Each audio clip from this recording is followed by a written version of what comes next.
Back in Fort Chip, life moved with the land. We traveled by canoe, hunted in the bush, and fished on the lake. There were no highways, no loud machines, just the sound of water, birds, and our footprints in the moss. I remember the silence, the kind you could listen to. People think time erases things, but it doesn't. Not here, because the land remembers. Si Sizzy Alice Rigney, I tell it. My name is Alice Rigney, and I live in Fort Chipewyan, Alberta. Well, I grew up at Jackfish. It's a little micro village on the Athabasca River. Every time we went to Jackfish year-round, it didn't matter when, we always set a net so we could bring fresh fish home. That year, that winter, the oil sands, the Suncor, had a spill under the ice, and they didn't say anything. When Archie lifted the net, and we had fresh fish, so he made a fire, and as the fish was cooking, the grease dripping from it, the grease was black. And so when we tasted it, it was oil. So it was, that whole load of fish was gone. And industry only got a $20,000 fine for that. So not even a slap on the wrist. And that's the kind of history that industry has had. I remember when I was a child, there was hardly any deaths. If there was a death, it was an older person that died of old age. Now, when I look at my nephew Warren John having a rare bile cancer that's supposed to hit 1 in 100,000, since then we've had 5, 6 deaths of that rare bile cancer in a community of 1,200, and industry doesn't care. We know what good terms are. They don't. For as long as my voice carries, I will never stop talking about what I have lost. I never say oil sands development. I say oil sands destruction. They use water like a commodity. Water is life. How do I tell my grandchildren that I tried and I feel like I have failed? I get really emotional when I'm not the only one. There's a lot of us that feel the same way, and our voice doesn't go very far.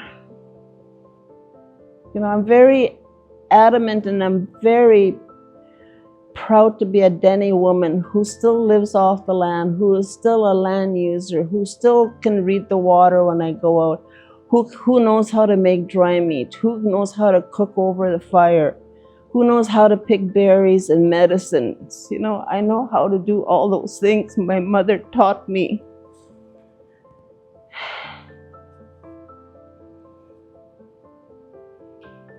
And I'll teach it.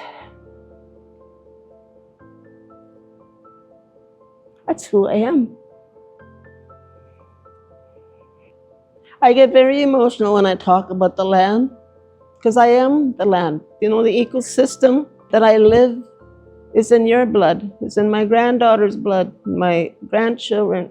We're all part of that ecosystem. The whole world is part of that ecosystem, where water is the foundation of life. That when I cry for the land, I'm crying for my mom and dad, my granny, all the others that are gone before me. But I want that fight to carry on, because what else have we got? Every generation that has been affected by this has not been so lucky. Ever since I was a little girl, I remember my parents always talking about the environment. Sometimes it felt scary, But more than anything, their love for the land showed in how they lived. It wasn't just talk, it was action. It was a way of life. Life was different then. Most families didn't have a lot in terms of material things. But what we did have was good health and a strong connection to the land. People weren't getting sick like they do now. Cancer and other illnesses were rare. I've seen how much has changed just in my lifetime. And it's hard not to wonder what things will look like when my kids are older or when they have kids of their own.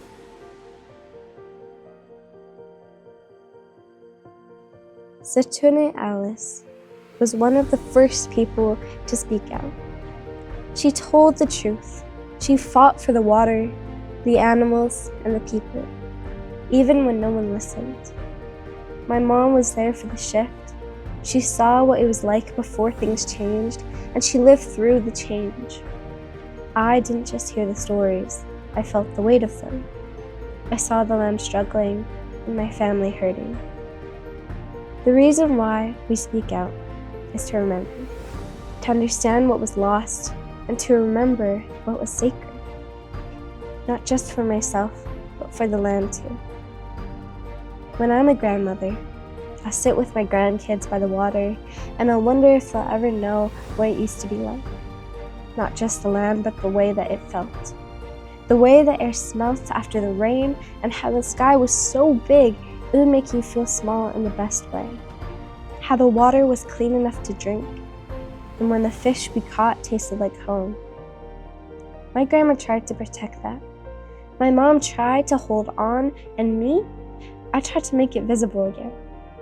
I still worry about the air, about the water, about our people forgetting where we come from.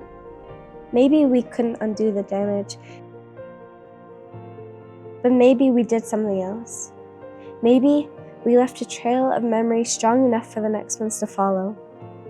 Because even if the world forgets, the land remembers, and so do we.